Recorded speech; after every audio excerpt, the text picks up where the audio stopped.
vocês conhecem sobre essas séries? Eu coloquei aqui, eu botei o House, Sutura e Resident. Essa aqui é brasileira e é muito boa, a gente tem uma atrás. Só House. Quem não assistiu ainda, só o House, né? O House, o que ele faz? Ele faz diagnósticos. O que eu acho engraçado de House é que às vezes é algo muito simples, né? Mas como que ele descobre? Ele invade a casa das pessoas. Ele invade, vê tudo, ele busca. Eu adoro que ele é bruto, ele não tá nem aí, ele quer chegar ao resultado. É direto, pronto, né? É. Exatamente. Então, assim, o que acontece? Onde que ele busca o diagnóstico dele? Se vocês prestarem atenção na avaliação, no histórico do paciente, que às vezes ele tem aquela frase que todo mundo sabe, todo mundo mente. Né? E isso do mentir que atrapalha a gente. A gente lida com pessoas que mentem. Então isso atrapalha a gente a chegar no nosso diagnóstico. Por isso que ele vai lá e invade as casas das pessoas. Todas essas séries, se vocês começarem a assistir e começarem a pensar realmente, né, analisa dessa forma, como ele sempre encontra o diagnóstico a partir da anamnese. Às vezes é algo que está difícil de encaixar, ele volta atrás, reavalia o caso de novo, pergunta de novo para o paciente, e aí lá te dá aquele estalo e você fica, é isso. E aí termina o episódio, dá-lhe uma medicação, melhorou. Costuma ser sempre assim. Né? Para vocês verem a importância dessa anamnese. Imagina pra gente que o nosso paciente não fala. Então é ainda mais difícil, por isso que a gente tem que ficar ainda mais ali curioso, né? E melhorar ainda mais a nossa comunicação para poder tirar dos tutores essas informações, porque serão eles que irão fazer com que a gente chegue nesse diagnóstico de uma maneira mais assertiva. Então, para quem não assistiu as outras, eu super recomendo. E aqui, pessoal, o que é esse raciocínio clínico? Né? Ele é um conjunto de processos pelos quais os profissionais de saúde buscam, selecionam, né, interpretam, analisam e combinam informações. Então, primeiro a gente vai selecionar aquelas informações que é a queixa principal do nosso paciente. A gente vai interpretar o que isso me diz. Um paciente com hiporexia, um gato, um cachorro. Você selecionou aquela queixa principal, você vai fazer uma interpretação, você pede exames complementares que vão fazer você analisar e combinar todos esses sinais junto com os exames para conseguir chegar a esse diagnóstico, onde o objetivo é tomar decisões sobre o paciente em uma determinada situação clínica. Então, esse é o objetivo do nosso raciocínio clínico, né? E por que o raciocínio clínico ele pode ser tão desafiador?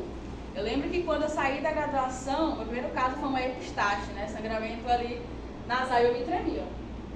Já tinha visto em estágio, né? Mas eu me tremia, eu sabia, mas travava. Eu ficava, gente, eu tinha que pensar, respirar e calma. Você sabe o que fazer para melhorar essa situação agora. Você tem uma suspeita já na tua cabeça. Só que o nervosismo da gente estar lidando com o paciente pela primeira vez, com tutores, a gente acaba ali tremendo um pouco, né? Isso faz parte, todo mundo vai passar por isso.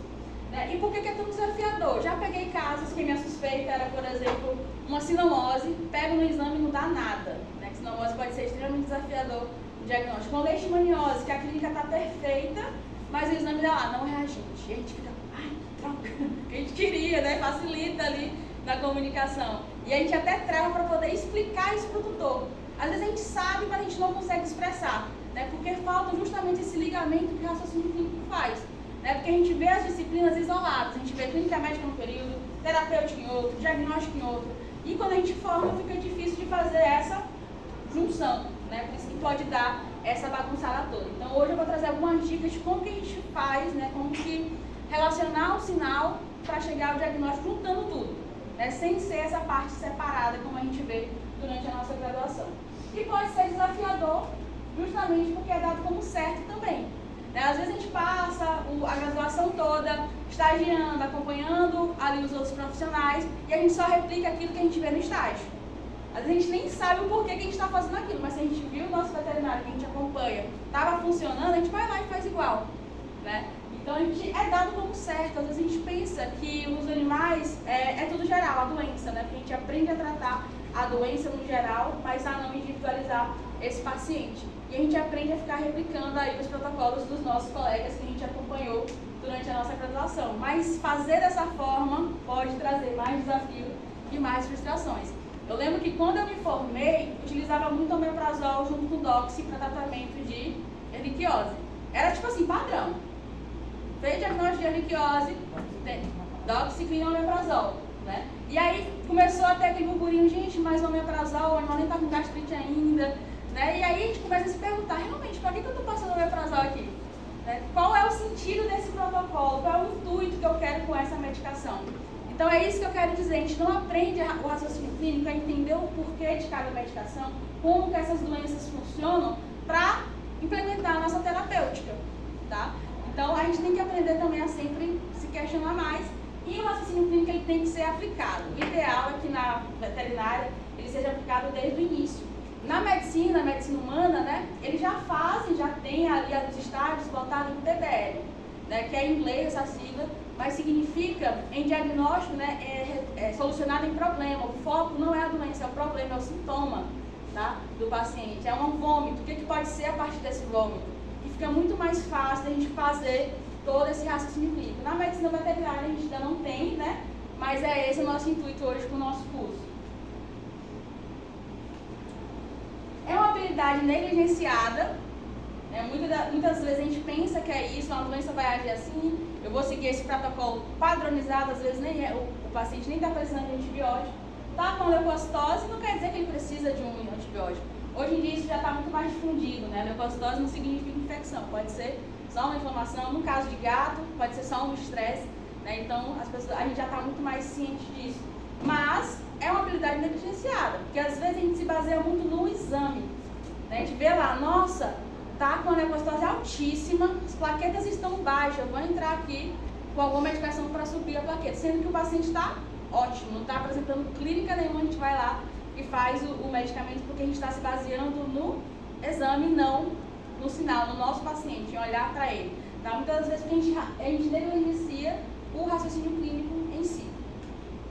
E não faz parte do currículo de escolas médicas, que é o fundamental, né? Raciocínio clínico tem que ser ensinado dentro da grade de clínica médica, mas a veterinária é um mundo de especialidades, é um mundo de possibilidades. Eu acho que o curso teria que ser 10 anos para a gente conseguir ver tudo, porque é muita coisa e a gente não consegue ali se aprofundar muito nas disciplinas, né? Mas a boa notícia, pessoal, é que o raciocínio clínico ele é uma habilidade. Todo mundo pode desenvolver esse raciocínio clínico. Não precisa ser, nossa, tem que estudar muito, tem que estudar, né? Sempre tem que estudar, mas eu preciso ser, por exemplo, ter facilidade de entendimento? Não, você vai buscar a sua curiosidade, buscar aquele conteúdo e aplicar esse raciocínio clínico da melhor forma, tá? Então, é uma habilidade que todos nós podemos fazer e aplicar, tá? Basta a vontade e o nosso querer, a busca, a curiosidade é o fundamento também do raciocínio clínico. Como tal, ele pode ser aprendido também. Então, é buscar mais sobre como que eu faço esse raciocínio clínico e como que eu desenvolvo ele para tornar ele parte do meu atendimento. Pode ser ensinado, que é a minha intenção, né? Eu aprendi sobre raciocínio clínico, eu adoro, né? A gente tem que quebrar viés. Aprendi a atender uma paciente aplicando e eu quero repassar isso para vocês, porque eu acho que quando a gente faz isso, né, quando a gente compartilha o conhecimento num caso que vai melhorar a nossa conduta como profissional de saúde, a gente tem também a valorização da nossa profissão, né, que é também a minha intenção. Pode ser praticado, então ele pode ser compartilhado e ele pode ser praticado em todos os casos. Vai fazer atendimento, você vai aplicar o seu raciocínio clínico. Até mesmo para uma simples vacina. É o que eu falo de tratamento individualizado. Né? Todo mundo fala giardia sim, giardia não. E aí que a gente tem, dá para a gente aplicar raciocínio clínico dentro de uma vacinação, que é algo muito simples, mas que a gente tem que ser profissional de saúde e aí atrás das informações para saber e também da realidade do paciente para saber a sua indicação. Isso é fundamental, tá? E o melhor jeito, pessoal, de desenvolver esse raciocínio clínico nada mais é do que fazendo, aplicando em todos. E essa vai ser a nossa tríade do diagnóstico pensando em raciocínio clínico. Onde, pessoal, a base é o que eu falei, né? Anamnese, coleta de dados é o nosso ponto. A coleta de dados, ela é fundamental. Anamnese e exame físico não podem ser negligenciados, né? A gente não pode fazer a consulta 10, 15 minutos. A consulta, imagina a consulta médica, ela é super rápida, com a gente falando, às vezes o médico não consegue ali chegar ao diagnóstico, a gente não se sente ouvido, tem que fazer meio mundo de exames e mesmo assim ainda sai muito confuso daquele atendimento. Na veterinária que o nosso paciente não fala, que a gente tem que ir ali destrinchando as informações dos tutores, aí que se torna mais desafiador e a gente tem que dar mais atenção para a nossa anamnese e o nosso exame físico. Eu sempre falo, a minha consulta, se ela for um caso, ok, assim, mais simples, digamos assim, não é menos que 40 minutos. Ó, as minhas estagiárias estão ali, não vão me deixar mentir. Então não é menos que 40 minutos. Ultrapassa. Se for um caso mais complexo, vai passar de 1 hora. E eu faço tranquila. Tá? Eu sei que a espera para quem é desagradável, né? Mas a gente precisa individualizar o nosso atendimento. E quando aquele paciente que está esperando entra no consultório, ele percebe que eu também vou demorar com ele, né, que eu também vou fazer um atendimento diferenciado, ele começa a entender e a não se queixar tanto assim. O conhecimento médico ele também é importante, a gente já ter visto, a gente já ter ouvido sobre doenças, tá? Então é fundamental, então estudo e experiência. Então não é porque a gente se formou que a gente não... pronto, eu me formei, vi tudo no estágio, agora eu não vou mais estudar. Não vou mais ler artigo, não é assim. Quem trabalha com saúde tem que estar estudando só sempre. Sempre, toda hora. Os protocolos eles mudam todo dia praticamente, né? Então a gente tem que estar sempre se atualizando.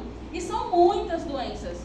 A gente é impossível a gente já ter visto, por mais experiente que você seja, é impossível que você tenha visto todas as doenças do mundo. Então sempre que surge um caso novo para você, um caso que vai te desafiar, você precisa voltar os seus estudos novamente. Até nos casos mais simples, né? Nossa, uma parvovirose, que é muito comum, uma erliquiose, que todo mundo trata. A gente precisa também, vira e mexe, estar voltando ali para poder entender mais sobre essa doença e como que eu vou agir diferente naquele paciente. Ou se meu paciente precisa que eu haja com essa diferença. A experiência também conta, com certeza. O nosso cérebro, ele é preguiçoso, né? Preguiçoso no sentido que a gente somos inteligentes, mas ele é preguiçoso. Então ele tenta fazer com que a gente trabalhe o menos possível, que a gente gaste menos energia. Tá? É por isso que a gente vai falar um pouco sobre raciocínio tipo 1, que é quando você vê, por exemplo, uma diarreia com sangue. O que vem na cabeça de todo mundo? Parvo. Né? Não precisou nem pensar. Quando você vê uma secreção vaginal purulenta, biométrica. Então é algo intuitivo, você já viu isso, teu cérebro ele não quer trabalhar. Né? Ele é rápido, ele já armazenou aquela informação, secreção vaginal purulenta, biométrica, e aí já te direciona para o diagnóstico. Esse método ele é bom, mas a gente não pode confiar 100% nele. É por isso que a experiência também é importante no nosso estudo também, porque vai contribuir justamente para a gente tentar ter uma linha de diagnóstico naquele atendimento, tá? E juntando coleta de dados, junto com conhecimento médico sobre aquele sinal, que o nosso paciente não tem sintoma, né, ele tem sinal, aí que a gente vai fazer o processo do raciocínio, né, o processo dessas informações para criar a nossa linha de raciocínio clínico. Com pensamento crítico, tá? Então a gente precisa ter o nosso pensamento crítico. E como que eu adquiro isso? Lendo, estudando, conversando com colegas. Daí é assim que a gente consegue ter também esse pensamento mais crítico a respeito do tratamento das doenças e como que a gente vai ali tratar o nosso paciente. E ter uma lógica, né? A gente precisa ter essa lógica. Saber que as nossas opções de diagnóstico, né? O paciente está com uma secreção vaginal. Aí eu vou ter a lógica. Biométrico faz total sentido. Vaginite também faz total sentido. O que não faz muito sentido assim? Uma gripe, uma neoplasia, né? Eu pedi uma radiografia de tórax para uma biométrica, faz tanto sentido assim nessa hora? Não vão suspender de criar? Não, entendeu? Então a gente precisa ter essa lógica. Precisamos ter opções de diagnóstico, mas desde que se quadram com aquela clínica do paciente, tá? Tudo isso funciona e são a tríade do nosso diagnóstico, os pilares do raciocínio clínico para a gente ter esse diagnóstico assertivo. E onde que os erros podem ser mais frequentes, que vocês acham? Na anamnese. Também, né? A gente falha muito, na verdade. Às vezes não é por culpa nossa, a gente quer, mas... Para mim é pelo tutor. Os erros mais frequentes acontecem por causa do tutor. O tutor mente, o tutor esconde, o tutor quer florear as coisas, aí chega lá, ai meu irmãozinho, amo, eu amo. Não quero pagar a consulta. Não quero pagar a consulta. O exame quer fazer, o medicamento eles só vai começar a comprar. Isso acontece demais. Esse desafio aí é terrível, né? É por isso que a gente tem que ter algumas estratégias, tá? Para conseguir explicar por que aquilo é fundamental. Porque assim, pessoal, muita da culpa de muita coisa ele é do tutor, ele mente, ele tenta tirar a culpa dele, isso é verdade. Eu gosto do método Eline. Qual é o método dele? Que o animal vai morrer se tu não fizer. Aí é a gravidade. Aí é o pânico, né? A pessoa sendo A pessoa disso. chega e diz, ele vai morrer, simples assim. Só isso, né? Só isso. Apenas isso. É. Então, a gente tem que ter ali algumas dicas de como agir com tutores assim, tá? E entender que eles não podem fazer isso. Mas não são todos. Então, assim, tem muito da culpa do tutor, mas tem muito da nossa também. A gente não pode tirar a nossa responsabilidade, sabe? Porque, assim, a pessoa, quando ela procura atendimento médico, né, ele quer ali resolver o problema. Lógico que todo mundo quer resolver o problema que seja de uma maneira mais barata, né, mais rápida, tá? A gente tem diversos tipos de tutores. Eu atendo tutor de A a D, gente. Tudo. Já, tanto de baixa renda, média renda, alta renda, tudo. Então, existem essas diferenças também. Mas não são só aqueles que têm uma condição financeira mais limitante que são os que não fazem exame. Às vezes eu tenho o inverso, tá? Às vezes o que tem menos condição financeira são os que querem mais. Tá? Então, cada paciente ele é diferente, cada tutor também tem a sua particularidade. É por isso que a gente tem que trazer esse tutor para o centro também da nossa atenção. Porque às vezes não é falta de vontade dele em não querer custear aquele exame, às vezes é falta de recurso. Às vezes é a falta de recurso, a pessoa até quer, a gente consegue ver isso, mas ela não tem aquele recurso financeiro. Como que a gente faz para tratar esse paciente? A gente vai deixar ele de lado? Né? A gente tem que dar essas opções. Então tem os erros sim, de anamnese e exame físico, que é uma responsabilidade nossa, mas tem esse erro do processamento, porque às vezes a gente pula. A gente pega uma secreção vaginal purulenta, a gente já vai, biometra, vai para a cirurgia. Tá? E às vezes pode ser outras coisas, por exemplo, você falar, olha, isso aqui tem grande indício de ser piometra, pode ser cirúrgico, tá? A pessoa vai lá, faz ultra, não é. Ele fica, não, doutor, não é secreção vaginal, ou não é piometra, né? E aí você fala, então vamos investigar outras possibilidades. O ideal é que a gente já dê hipóteses de diagnóstico na primeira consulta. A gente já fala, olha, do mais grave ao menos grave, né? Pode ser piometra, tem que descartar sempre o mais grave, pode ser uma vaginite. Pode ser uma vaginite resistente, uma cistite também, pode ser que aquilo seja urina, né? Então essas são as minhas possibilidades. Porque aí a pessoa, quando vai fazer o exame, viu, não é piométrica, então pode ser ainda dessas duas. E aí eu tenho que fazer aqueles outros tutores, aqueles outros exames que a doutora pediu e eu não quis fazer naquela hora. Agora eu vou ter que fazer urocultura, eu vou ter que fazer outros. Aí ele entende o porquê da importância de realizar aqueles exames. E entende até que seria mais rápido se ele tivesse feito tudo isso antes.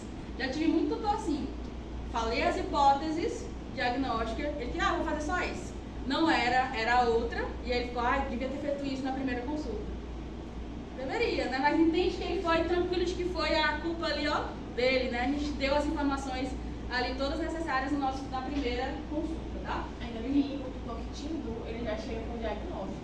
Tem do A gente Google. tem Já que tinha explicar PT, então já tudo. era. Só depois ele fala assim, não é assim, tá explicado. Porque quando ele questiona assim, não, mas por que não é isso? Aí tem que falar o raciocínio, por que não é tal coisa. Aí ele não conta algumas coisas pra ficar certo o diagnóstico que ele quer que o animal tenha. Sim. Eu vi no Google. Aí Então faz isso e veste também.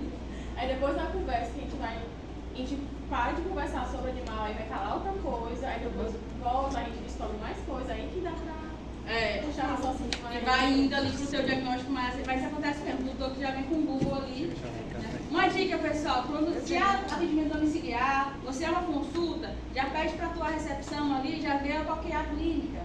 Aí, o que você faz? Bota no Google só pra ver o que o tutor já deve ter visto. Porque ele bota no Google, né? E aí você já vê o que provavelmente ele já viu, né? E aí você já vai na tua consulta, você avalia, faz o teu exame físico, a tua suspeita e tudo mais. E aí você chega, pode ser essas possibilidades, mas, né, a que eu suspeito mais é essa. Mas aí você vai falar parecido com o que ele já viu. Mas geralmente isso acontece até sem a gente olhar no Google, né? Geralmente isso acontece até sem a gente olhar. Mas é uma dica que às vezes ela funciona. Você tira o jaleco e entrega pra ele. Fica mais fácil também, porque ele fica, essa tutora sabe, porque ela viu que eu li, né, ontem na internet. Então a pessoa já te passa uma credibilidade, porque eles confirmam mais no Google às vezes, né? Infelizmente. Uma vez eu dei uma opção de diagnóstico diferencial para a tutora, né? Ela pegou, ela foi lá no Google, pesquisou, tirou print, aí mandou. Doutora, é isso aqui mesmo que ela tá sentindo. Exatamente. Até te ajuda também quando tu faz isso, né? Me reforça um pouco daquilo que eu sugeri para ela. Né? Sim.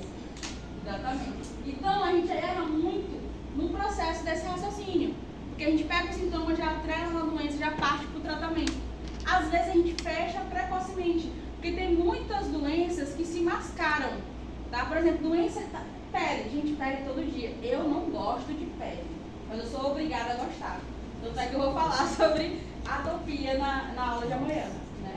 Então a gente é obrigada a gostar de pele, porque pele pode ser inúmeras, é a melhor coisa para aplicar raciocínio clínico é pele, tá? Porque pode ser inúmeras coisas. E a gente precisa falar para o tutor que essa alteração de pele pode ser uma atopia, pode ser, mas pode ser uma endocrinopatias também, né? Então a gente precisa dar essas opções e não fechar diagnóstico precocemente.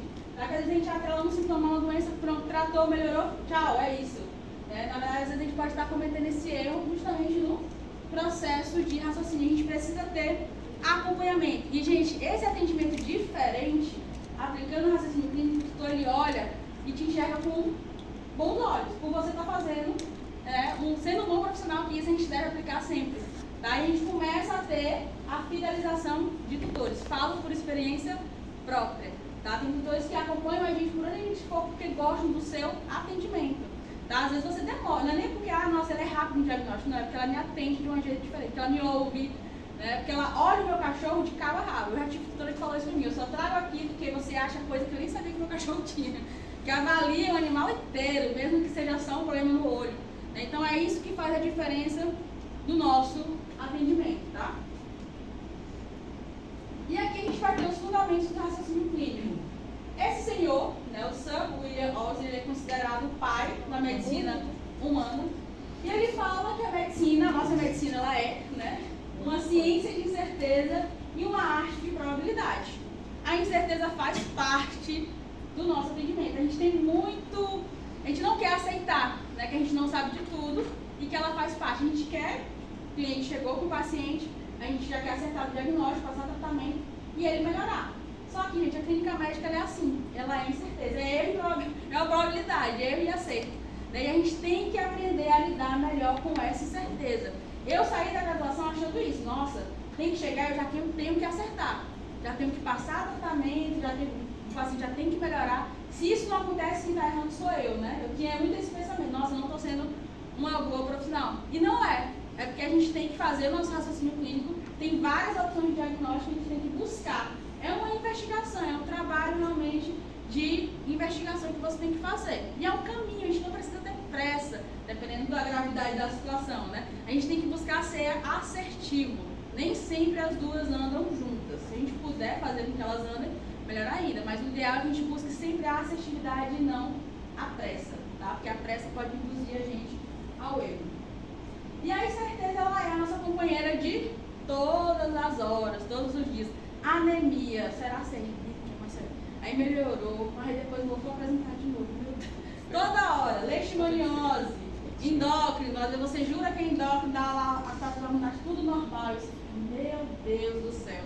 Incerteza faz parte, está ali presente, vai estar sempre porque ela faz parte da ciência médica e da vida como geral, né?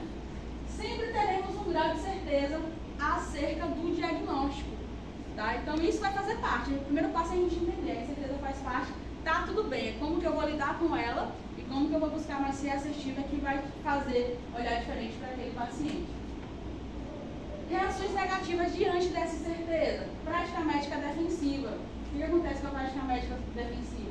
A gente vai solicitar vários exames sem direcionamento, por medo, principalmente quando é algo ortopédico ou neuro.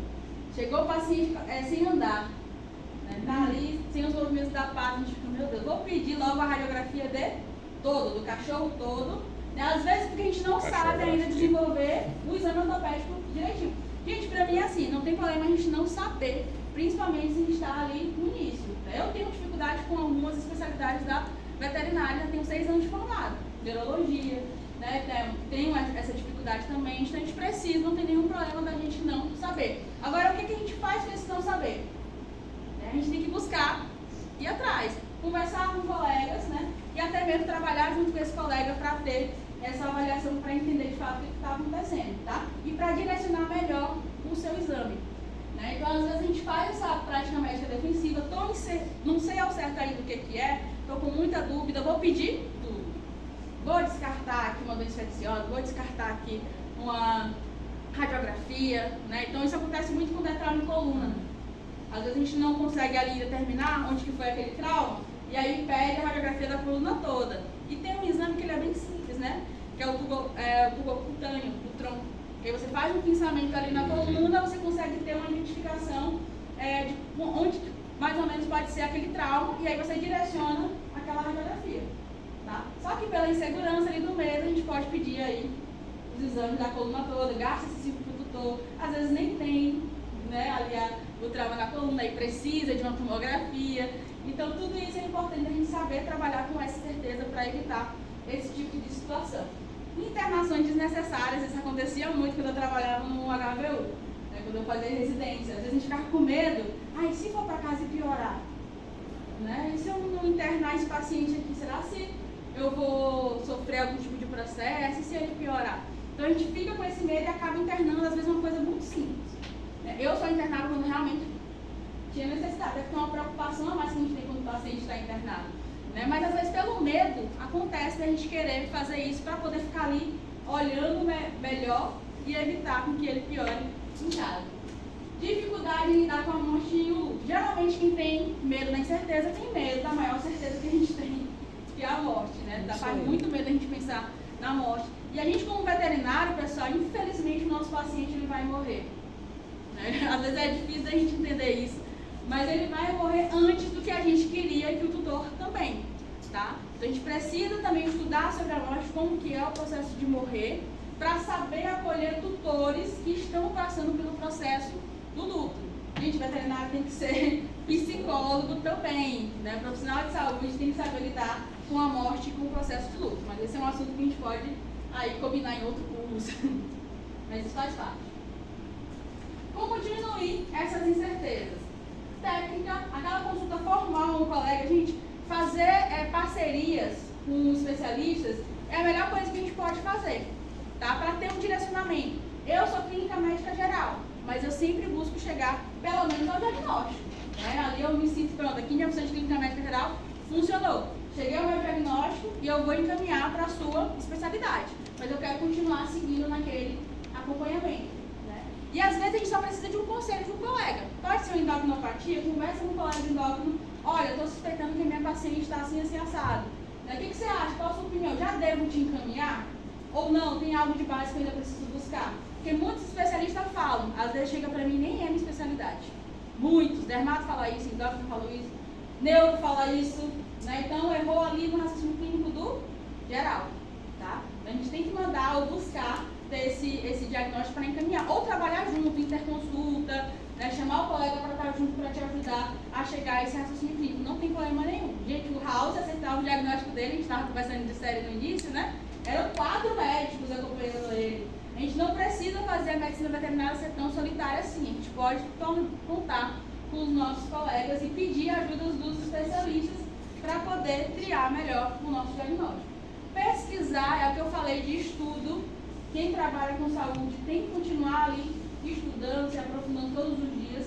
Usar ferramentas de apoio ao diagnóstico. Tá? Isso é super importante. Fazer os scripts de doença que a gente vai falar. Artigos científicos, tudo isso ajuda bastante. Conversar melhor com o paciente. Aqui no caso, o paciente é o nosso tutor. E como a gente não consegue conversar com o cão e com o gato, a gente vai ter que voltar e conversar com o tutor. Mas me explica melhor como que é esse sintoma mesmo, quando que ele começou.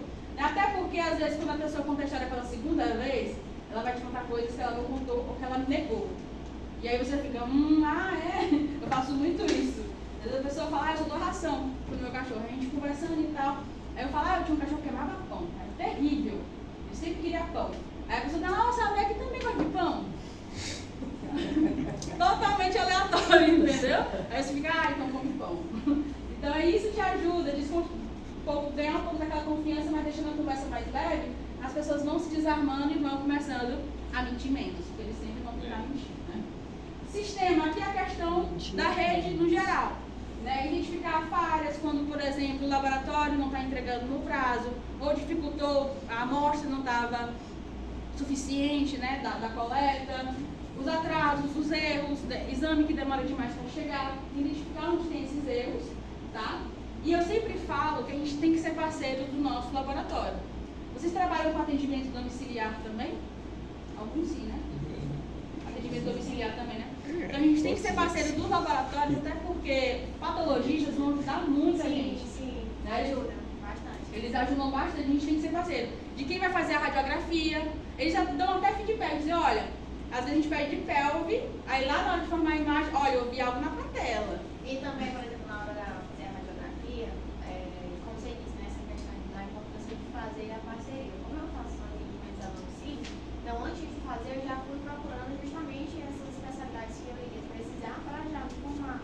Seria tudo, então, por exemplo, laboratório, eu sou parceira, assim, da UDEVEST, então eu estou os meus exames para lá. Sim. Então, assim, eu tenho uma boa relação, por exemplo, com o Dr. Werner. Então, às vezes é um paciente que eu estou em dúvida de um diagnóstico e eu estou meio indecisa de qual seria o melhor exame para complementar. Então, eu entro em contato com ele, eu explico um pouco ali, abuso um pouco da boa vontade dele, e ele me dá assim, um norte, Ana, no caso desse de um animal, esses exames de viagem seria mais interessante tu ir por esse caminho aqui.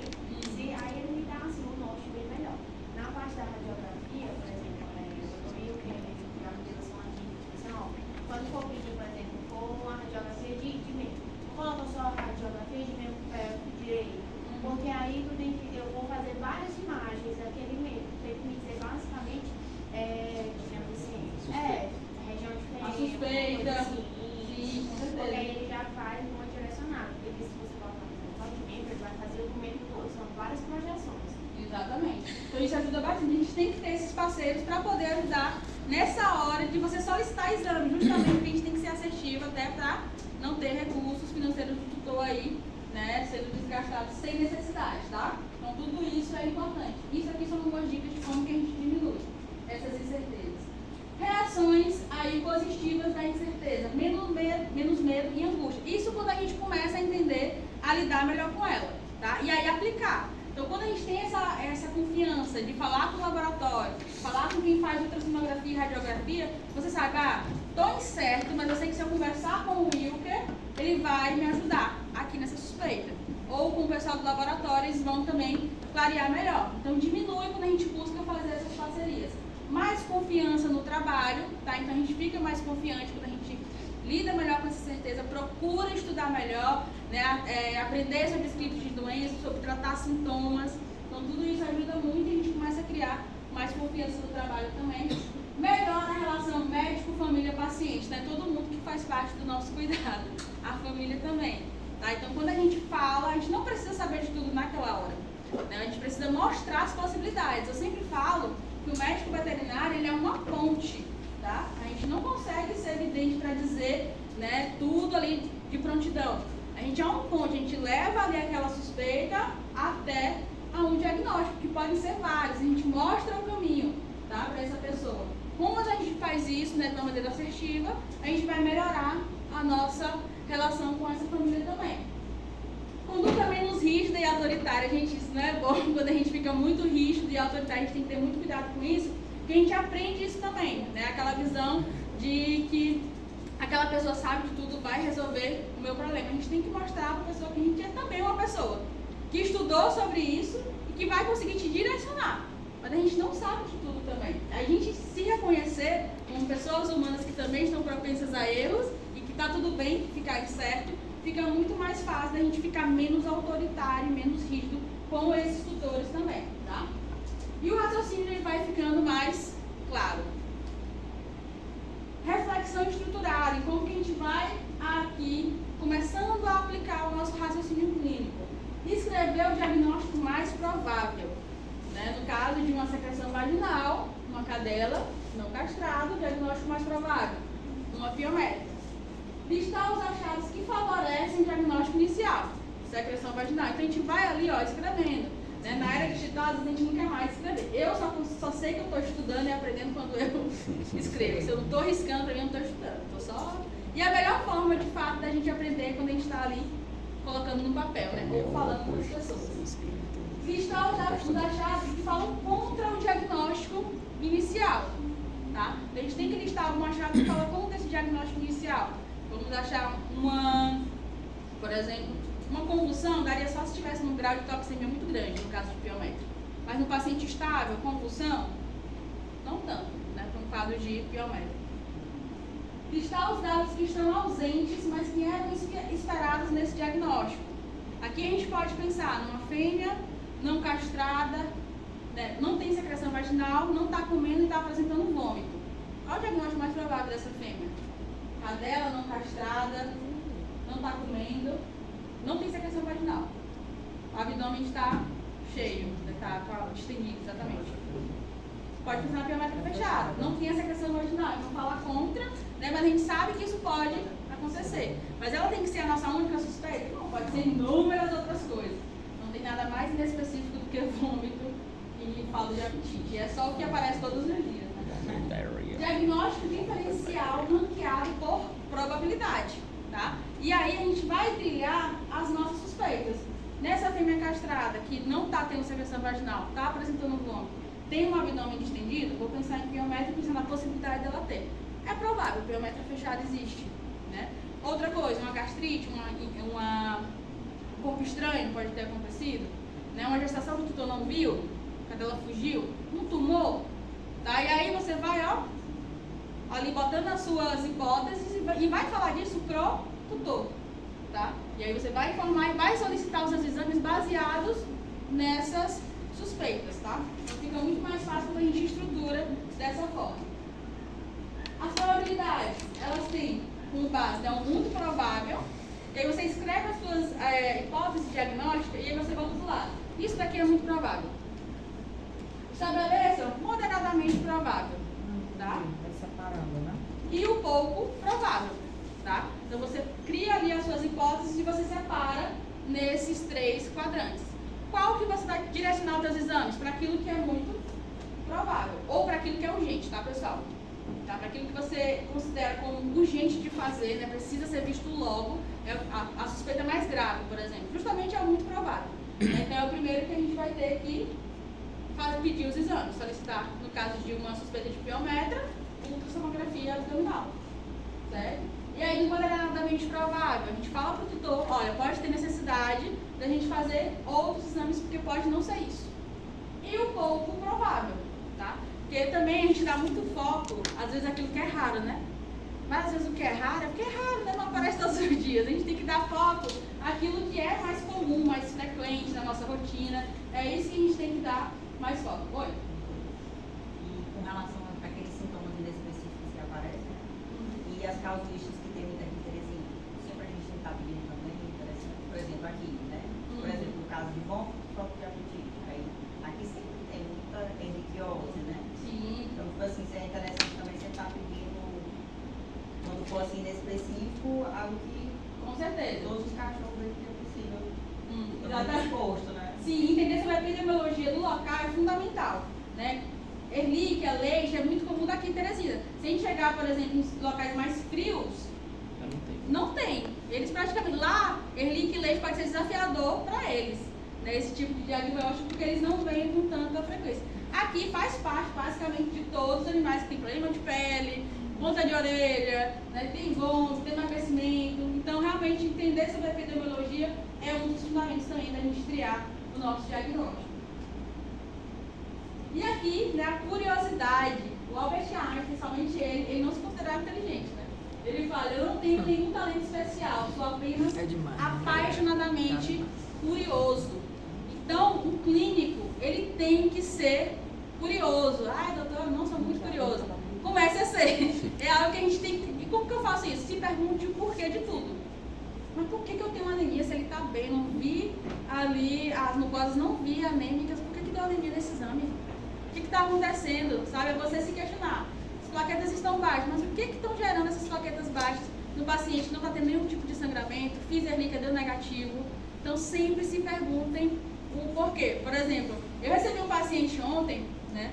E aí, para fazer vacina, e a doutora falando, ele estava com as taxas de função renal aumentadas. Aí eu, nossa, mas está tudo bem, tem algum tipo de doença renal?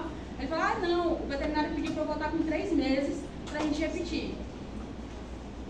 Não sabemos se foi isso mesmo ou se o tutor está mentindo, né? A gente nunca sabe. Mas não, né? Se eu tenho uma função renal aumentada, você vai lá, por que isso está aumentado se o meu paciente está bem? Então, é essas perguntas que a gente tem que fazer todas as horas, tá? Sempre o porquê de tudo. Sempre estimular a curiosidade. Eu, como boa geminiana, sou curiosa, acho que por isso que eu gosto de clínica médica e gosto de raciocínio clínico. Eu sou curiosa para tudo. Isso é importante. Procure sempre questionar exame paciente-tutor. Sempre se questione também. Será se minha linha de raciocínio está sendo realmente assertiva? Se questione a você mesmo. Converse com outro colega. Né? Então, ter o feedback, ter essas parcerias são fundamentais. Para a gente também começar a se questionar e ter essa troca. Empatia. E a empatia, pessoal, ela tem que fazer parte do nosso atendimento também. Não só escute, né? Ouça. Escutar é diferente de você ouvir. Dê atenção, né? Quando a gente vai no médico, a gente quer ser ouvido. Consulta de 10, 15 minutos, o que você está apresentando? Exame vai embora. É ruim, a gente fica, ai meu Deus, fique seguro. De pirona, virose. Inclusive, a gente sai dizendo que médico ridículo. O que é diferente? Nunca mais volta aqui. Quando ele ouve. Eu já tive experiência de médicos que ouvem, eu digo, nossa, isso daqui, né? Foi bem. Eu tive um caso, eu tirei a vesícula biliar já, né? E aí quando eu era adolescente eu tinha muitos vômitos. Aí sempre ia na audiência, você comeu uma coisa diferente? Ah, era só uma virose. Voltava. Passei um ano, tendo várias crises ao longo do ano. Né? Olha, a gente não tem indo me investigar. Enfim, aí teve uma crise que foi mais séria, fui na urgência, era uma médica, né, aquela que eu nunca tinha sido atendida por ela, e aí ela avaliou, palpou, perguntou o meu histórico. Você tem histórico de quadro de pedra na vesícula na família? Eu digo, não, acho que meu pai. Ela falou, olha, pode ser isso, faça uma ultrassonografia. Gente, não era? Histórico, perguntou, sabe? Então assim, o ouvir, o estar atento, isso demonstra empatia também. Né? A gente tem que ter cuidado com a empatia, mas a gente tem que procurar ser empáticos e compassivos, que eu vou falar um pouco sobre isso na nossa aula de comunicação. Não interrompa, a gente tem muita mania de interromper, tá? Tutores, até porque o tutor está contando a história da vida toda, a gente fica, vamos, fala logo do que eu quero ouvir. Né? Então, como que eu direciono isso?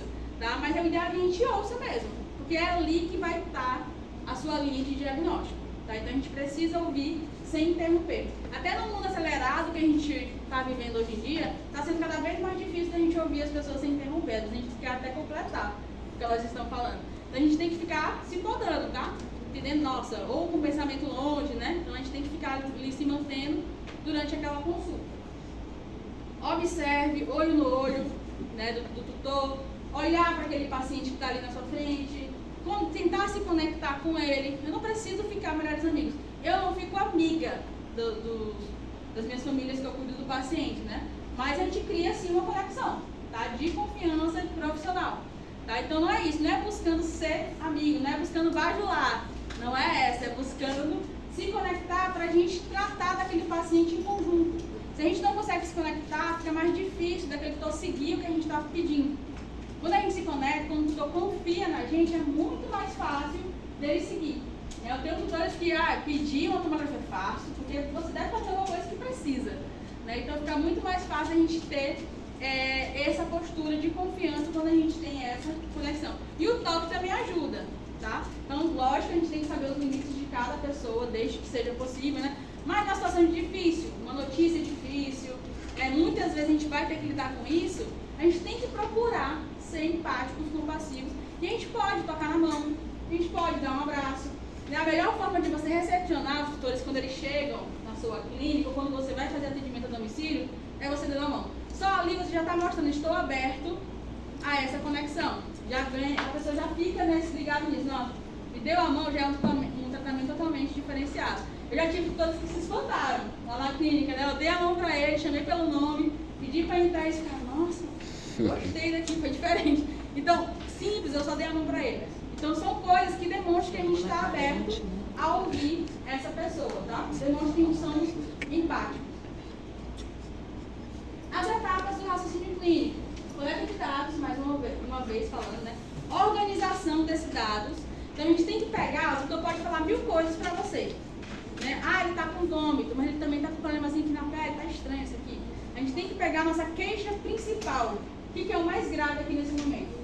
Tá? Que às vezes nem sempre a queixa principal do tutor é a queixa principal do meu paciente, é o mais grave. Já peguei muita situação assim. Às vezes peguei uma feridinha na pele e o cachorro estava com um tumor ali pequeno na mama. Tá? Então a gente tem que também entender sobre isso. Né? organização desses dados ajuda você nesse sentido. Você tem que apontar a queixa principal do tutor, né, o que você está vendo diferente do que o tutor está falando, organizar esses dados, fazer uma representação do problema principal, tá? O que está aí, o que pode levar o animal a ter esse sintoma, né, esse sinal, mais uma vez que o nosso paciente ele tem sinal. Né? Comparação com script de doença. Script de doença, que eu vou falar um pouco já, é como a gente aprende na graduação, tá? E a gente deve tratar um sinal da forma como a gente trata o script de doença. Fica muito mais fácil da gente lembrar, tá? Da gente fazer o raciocínio clínico. E a seleção do diagnóstico, levantar as nossas hipóteses de diagnóstico. Aqui, pessoal, é essa imagem. É mais ou menos quando o paciente chega pra gente. Né? Ele chega assim, a gente não está entendendo muito bem o que está acontecendo aqui. O que vocês podem tirar dessa imagem? O que pode ser isso aqui? Parece um boi. Parece um boi. Né? É como chega um gato apresentando hiporexia. O que pode ser isso? Meu Deus, não faço a menor ideia. Gato com hiporexia pode ser cavidade oral, um problema, né? Desempenho horizontal. Pode ser uma lipidose, ele já foi gordinho. Né? Uma lipidose hepática. Pode ser algo comportamental. Então chega ainda muito nebuloso. A gente ainda não está sabendo direcionar ali a nossa hipótese de diagnóstico. Conforme a gente vai conversando com o tutor, vai ficando, certo. Introduziu um novo pet em casa e parou de comer, entendi. Aquele primeiro Conforme desenho você vai conversando, vai ficando cada vez mais claro. De fato, é um boi, é um touro, né? Essa é uma obra de Picasso, como ele demonstra a questão de desenho. Né? Então eu trouxe isso para a gente poder também entender que o nosso raciocínio funciona dessa forma, a anamnese. O animal chega ali cru e a gente vai conversando na anamnese até chegar ao nosso diagnóstico. Olha o sacão aí. Eu achei que fosse uma lona E aqui pra gente é importante entender sobre a representação do problema. Coletei os dados do tutor da nossa anamnese e a gente vai criar um resumo desse caso. Tá? É importante da gente anotar ali, fazer nosso textinho e fazer um resumo, um breve resumozinho para ficar mais fácil da gente entender. Tá? Busca pelas informações chaves. Tá? Você faz ali toda a sua análise. Oi? Você faz ali toda a sua anamnese, faz um resumo dessa anamnese e busca pela informação chave daquela avaliação. Tá? Qual a temporalidade? Quanto tempo que ele está apresentando esse problema? Isso ajuda bastante. É um vômito que começou ontem, aí me supor, se foi ontem, deve ter sido antes de ontem. Então tem que fazer essa média. É um vômito que começou ontem ou é um vômito que já tem meses? Tá? Que aí já, um vômito ontem é algo agudo, uma gastrite, algo infeccioso, relacionado, precisamos entender. Algo crônico, um vômito que ele apresenta pelo menos uma vez no mês, agora está mais, deve ser uma neoplasia gástrica, por aí, algo que já está lá há um tempo. Então a gente precisa entender a temporalidade. A gente pergunta, quando que essa criaturinha, ela estava 100% bem e quando que ela começou a dar sinais desse problema? Ah, doutora, já faz anos. Tá, 1 ano. Ah, mais, 2. Aí você já vai procurando entender. Essa temporalidade ajuda, tá? É importante que a gente consiga estabelecer isso. Qual é a apresentação clínica do meu paciente? Como que ele está, né? Clinicamente. Né? E aí você vai agregar com a sua avaliação. Quem é o paciente? Aí o que a colega comentou, né? Dados epidemiológicos, super importante, a gente está em Teresina, paciente com vômito, relíquia. Né? Já pensa nisso. Vômito agudo, relíquia. Vômito que de vez em quando acontece. Uma leixe, talvez, que possa ter ali imunossuprimido, pode ser uma leixe, tá? Então tudo isso ajuda a gente. Condições predisponentes, qual é a raça desse cachorro? É um gato, é um cachorro?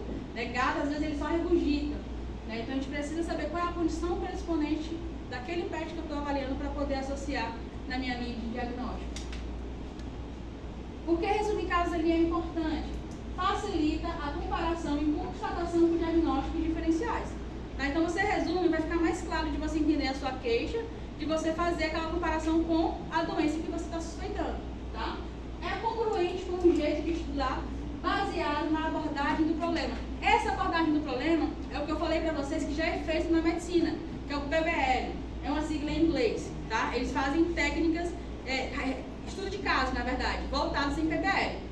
Ah, o paciente está com vômito. Eles estudam um vômito. O que pode causar vômito? Aí destrincha. Quais as condições dessa paciente? Ah, é uma paciente jovem. Vai destrinchando todo o caso acima do problema. Tá? Isso ajuda muito mais a gente a resolver, aí a chegar mais assertivamente nesse diagnóstico. Ativa a memória a longo prazo.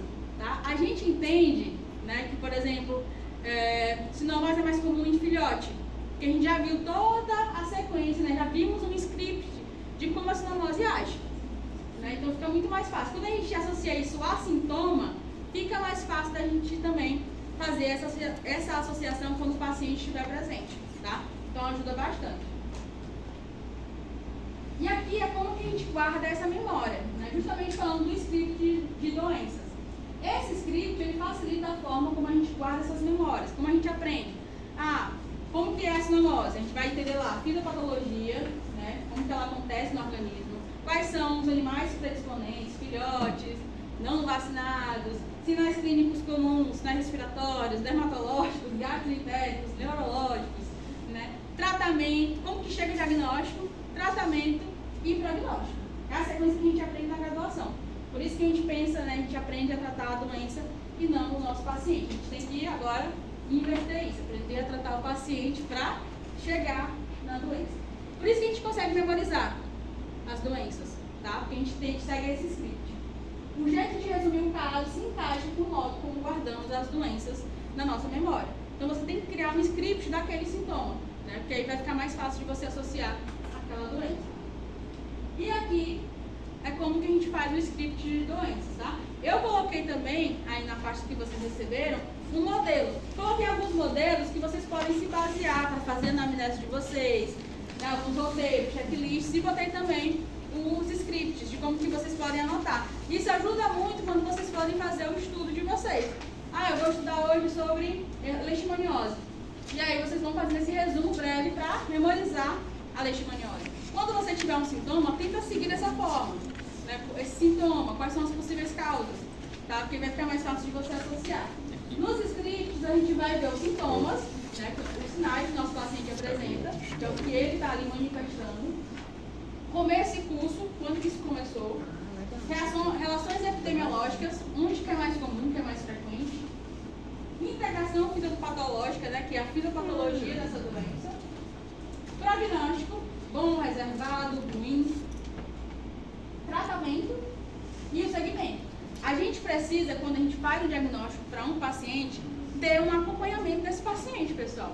Uma das formas, não só da gente fazer um acompanhamento mais próximo, levantar, ver se não é uma outra doença ali que está ali subdiagnosticada, é ter esse acompanhamento, sabendo como que ele ficou, tá? Na rotina, eu tenho muitos pacientes que, a maioria dos diagnósticos que eu dou é de doença crônica, não é nem tanto de doença aguda, né? É doença crônica mesmo, é leite, é doente renal crônico, câncer, né? Então eu faço muito diagnóstico de doenças assim. Eu não tenho como dizer, pronto, fiz teu diagnóstico, vida que segue, procure outro, né? Já fiz, já faz. Não, o ideal é a gente manter com a gente. Então a gente precisa fazer um plano de segmento, tá? Aqui, próximos 3 meses. Opa! Baguncei. Próximos 3 meses, acompanho, reavalio, peço para os exames, de novo. Tá? Eu percebo que muitos tutores ficam perdidos nessa hora. E aí eu entendo como uma falha nossa. Tá? Lá a gente fez o diagnóstico certinho, leishmaniose. Tá? Passou o tratamento, mas a gente não disse. Às vezes a gente fala, volta daqui a 3 meses. Volta daqui a 6 meses. A gente precisa formalizar e documentar isso. Às vezes o cliente só volta quando manifesta o problema de novo.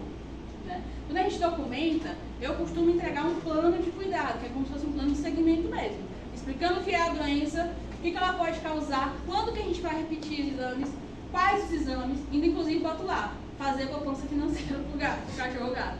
Sempre coloco, que a pessoa já vai se preparando. Sabe? Nossa, é uma forma que já ir tendo dinheiro, deixando o dinheiro armazenado. É uma doença crônica. Já peguei leishmaniose, que a pessoa fala, ele já teve leishmaniose, a gente tratou e ele ficou bom. Aí eu foi leite. Entendeu? Houve alguma coisa na comunicação ali. E às vezes é só a falta do segmento. Porque a gente faz tudo certinho, agora no acompanhamento, e aqui é a melhor forma da gente fidelizar o cliente, pessoal. No acompanhamento, tá? Então, voltando aqui mais uma vez falando que a gente quer sobreviver da nossa profissão. Então, consigam aí integrar plano de cuidado para todos os pacientes que vocês tiverem e incluir principalmente nos crônicos, tá? Como que a gente toma a decisão? É aquilo que eu comentei no início. Raciocínio tipo 1 é o rápido, intuitivo. Aqui alguém chama de heurística, né? Porque a gente vem de eureka, é quando você... Secreção vaginal piometra, diarreia com sangue parvo. Nem pensei, tá? Porque já está muito aqui, ó, na minha cabeça. Eu já vi isso há um tempo atrás. aquela otite com cheiro horrível, né? Aquele cheiro de Ave Maria, sagu na otite, o que vocês pensam? Malacésia, você já viu o caso de malacésia? Então é muito rápido, é um pensamento intuitivo. Ele é muito bom para a gente começar a trilhar nossa suspeita, mas ele é propenso a falhas, a erros, tá? A gente não pode confiar 100% no nosso tratamento intuitivo, né? É como, por exemplo, eu vi uma gatinha que estava respirando abdominal mais presente do que torácico, que eu pensei, nossa, é ruptura diafragmática.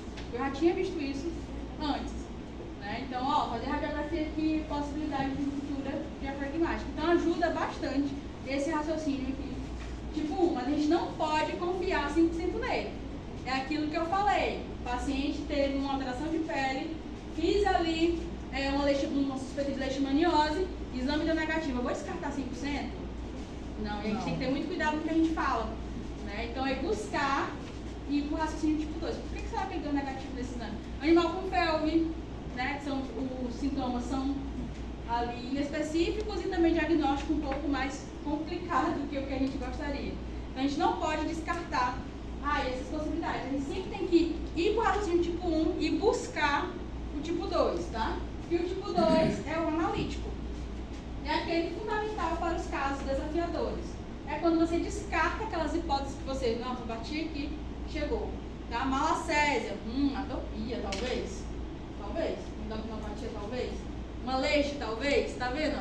Analítico, né? A gente vai pensando nessas possibilidades e falando para aquele tutor que a gente vai precisar aprofundar mais esse diagnóstico.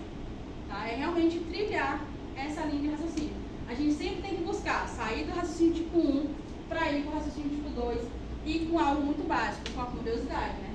Se perguntando ali por que esse paciente está apresentando isso. Esse exemplo real que eu trouxe aqui para vocês. Essa paciente, olha o tamanho dela, São Cisco. Essa criaturinha é uma paciente incha, fêmea não castrada de 10 anos, vacinada contra viroses e raivas. Isso é um caso real, tá? Sem histórico de doenças prévias, estava apresentando diarreia pastosa há uma semana, perda de peso e hiporexia. No primeiro atendimento, a veterinária que a atendeu prescreveu giardicídio e probiótico. Ó, raciocínio intuitivo, ela pensou em giardia, né? Diarreia ali pastosa com sangue, pensou com giardia. Pensou em giardia. Fez giardicídio e probiótico. O paciente não respondeu ao tratamento. Ou pela radiografia, eita, o que eu vou ter que fazer a mais aqui? Foi realizado hemograma, onde foi evidenciado anemia normocística hipocrômica e trombocitopenia, sendo instituída tratamento, doxiciclina e imizol. Tá? Então, aqui ela fez o hemograma, deu a alteração de anemia, pensou na erlique na anaplasma, fez o tratamento. Né? O paciente continuou sem apresentar melhora e deu início ao quadro de vômito. O que está acontecendo com essa criatura? O que vocês pensam? Aqui foi o exame dela, tá? Ó, aqui deu uma anemia. Quando a gente pensa em anemia, pessoal, a gente tem que pensar se é uma anemia responsiva ou não responsiva, tá? Não deu só anemia, deu leucopenia global também. Os leucócitos estão lá embaixo, tá tudo baixo aqui, né? Anemia normocística, geralmente normocística é o quê? Tamanho de hemácia normal. Quando a anemia tem essa característica, tamanho de hemácia normal, o que a gente pensa? Provavelmente uma anemia crônica, tá? Porque as hemácias estão de tamanhos normais, tá? Então, a anemia provavelmente não responsiva, regenerativa, para ter certeza apenas com contagem de reticulócito, tá? Mas o hemograma ajuda a gente a entender. Então, aqui, anemia normocística hipocrômica, né? Então, tá faltando ali a coloração. Às vezes, falta de ferro, pode acontecer, tá? E leucopenia global. Fez tratamento para giardicide, com giardicide, né? 10 anos. Usou doxy, 10 anos. A fosfatase dela, 1.200, bem alta. As vacinas na carinha, né? Recebe assim, né? Então vamos lá, Ana. Então vamos lá. Pega a bomba. Raciocínio aqui com a gente. O que está acontecendo? Quais as suspeitas? E aí, pessoal, aqui esse caso era um caso que assim, eu não era minha paciente, tá? Eu tava pegando o caso ali meio que superficialmente, tá? Só dando que às vezes a pessoa tem, né? Tá com um veterinário, ele pede dicas de outros. E aqui eu não queria ser antiética, então eu fui participando bem superficial, só vendo o que estava acontecendo. Neoplasia, DLC. Neoplasia, doença renal crônica. A creatina e a ureia estão aumentadas, né? Sim, ali são os bioquímicos. Doença renal crônica, neoplasia. Trilhamos isso, tá? Aí foi pedido a ultra.